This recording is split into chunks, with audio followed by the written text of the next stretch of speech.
بادشاہ نے کہا کہ میں نے خواب دیکھا ہے، دیکھتا کیا ہوں کہ 7 موٹی گائیں ہیں جن کو 7 دبلی گائیں کھا رہی ہیں، اور 7 خوشے سبز ہیں اور 7 خشک۔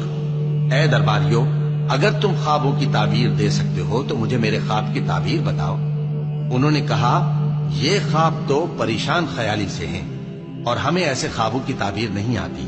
اور وہ شخص جو دونوں قیدیوں میں سے رہائی پا گیا تھا اور جسے مدت کے بعد وہ بات یاد آ گئی، بول اٹھا کہ میں آپ کو اس کی تعبیر لا بتاتا ہوں، مجھے قید خانے جانے کی اجازت دیجیے۔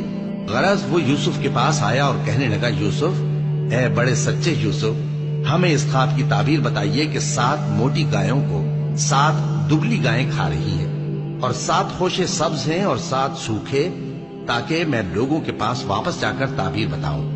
عجب نہیں کہ وہ تمہاری قدر جانے۔ انہوں نے کہا کہ تم لوگ 7 سال متواتر کھیتی کرتے رہو گے، تو جو غلہ کاٹو تو تھوڑے سے غلے کے سوا جو کھانے میں آئے باقی کو خوشوں میں ہی رہنے دینا۔ پھر اس کے بعد خشک سالی کے 7 سخت سال آئیں گے کہ جو غلہ تم نے جمع کر رکھا ہوگا وہ سب کو کھا جائیں گے، صرف وہی تھوڑا سا رہ جائے گا جو تم احتیاط سے رکھ چھوڑو گے۔ پھر اس کے بعد ایک ایسا سال آئے گا کہ خوب مے برسے گا اور لوگ اس میں رس نچوڑیں گے۔